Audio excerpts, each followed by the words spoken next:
But a little bit earlier in the show, I mentioned Paul Pelosi. Tonight, there's more confusion about what happened inside Nancy Pelosi's house on October 28th. Now, if you remember, that's when a nudist named David DePape attacked Paul Pelosi with a hammer. Now, according to a federal indictment by the Federal Department of Justice, police officers opened the door to Nancy Pelosi's home. Now, this is fascinating because it's in direct contradiction to the filings by San Francisco District Attorney and local law enforcement who say that no, in fact, Paul Pelosi opened the door. An NBC News affiliate in the Bay Area just reported that according to law enforcement sources who saw body cam footage, the DA is right. The DOJ is wrong. Paul Pelosi opened the door. Now, why is this important? Because asking for details or facts when it comes to this story have again been dismissed as a conspiracy, as an entire narrative that David DePape was an insurrectionist and a MAGA Republican was built. No questions that could get in the way of that narrative. For example, this isn't the first time that NBC News contradicted the DOJ's narrative. Earlier this month, NBC ran this report, which stated that Paul Pelosi didn't think he was in danger when David DePape was in his home. Sources familiar with what unfolded in the Pelosi residence now revealing when officers responded to the high-priority call, they were seemingly unaware they'd been called to the home of the Speaker of the House. After a knock and announce, the front door was opened by Mr. Pelosi. The 82-year-old did not immediately declare an emergency or try to leave his home, but instead began walking several feet back into the foyer toward the assailant and away from police. Why Pelosi didn't try to flee or tell responding officers he was in distress is unclear. We still don't know exactly what unfolded between Mr. Pelosi and the suspect for the 30 minutes they were alone inside that house before police arrived.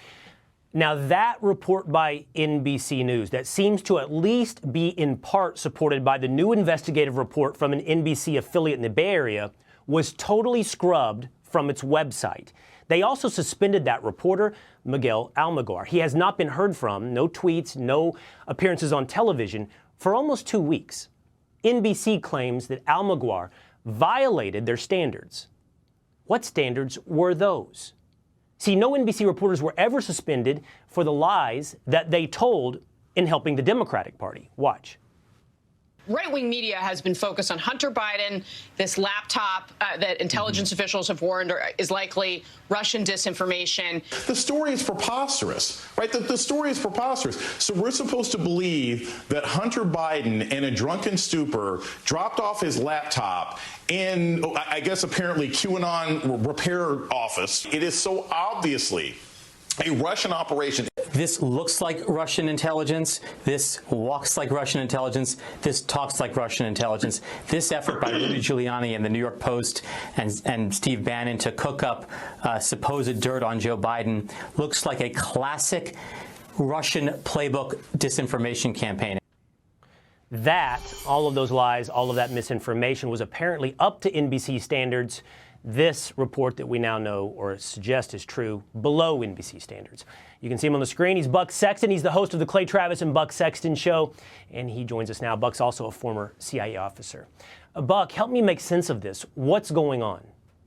Well, Will, I think it's pretty straightforward. This is yet again the American people being shown what the rules of so-called journalism are. Liars get Pulitzers and truth tellers get fired, or in this case, suspended. Because it's all about activism. It's all about support of the partisan narrative in the moment. I mean, as a former intelligence officer, watching those clips of people saying that the Hunter Biden laptop was Russian disinformation, there's not much left of the intel community these days in terms of reputation to protect, but they were certainly trying to destroy it there, and they did a good job of it. We see this time and time again, where even if eventually the truth comes out, there's no punishment. I mean, we didn't even get into Russia collusion, for example, where the entire Democrat-aligned corporate media spent 4 years. They still say it's kind of true in some ways. You ask them how, they don't really ever explain it.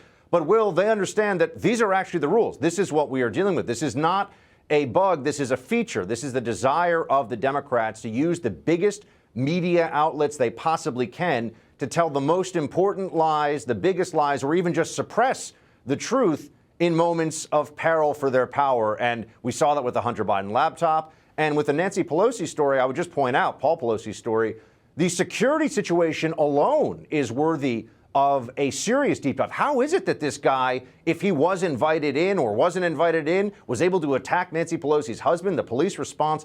All of this should be something that journalists want to know right away, but they're trying to slow walk this because they know that there was a story to tell at the time to help Democrats in an election, and that was all that mattered. There was a story to tell. Are you referencing there, Buck, the entire narrative, this ornate narrative that was built upon a foundation that David DePape was a MAGA Republican and somehow, therefore, this is connected to January 6th? That was the narrative that was built with very few facts to support it underneath. And now we understand that if you ask for facts which are now coming forward to try to clarify what is the story, you're guilty of conspiracy. No need to make an affirmative case, right? Simply questioning the facts makes you guilty of a conspiracy. Yeah, what you've seen here, Will, is that they will actually weaponize the most basic principles of fact-finding and what's supposedly journalism against people. You ask the question and you're the bad guy. And we just saw in the horrific tragedy of Uvalde, for example, police initially were lying. The reports initially were entirely false. And there was a reason for that, right? There were people who were trying to cover up for their entirely inadequate and honestly awful response.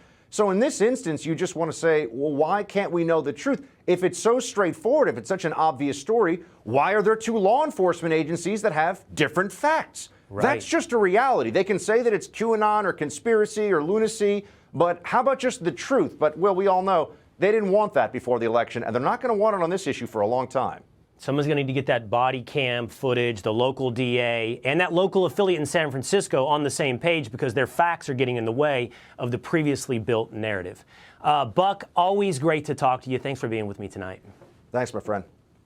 Subscribe to the Fox News YouTube channel to catch our nightly opens, stories that are changing the world and changing your life.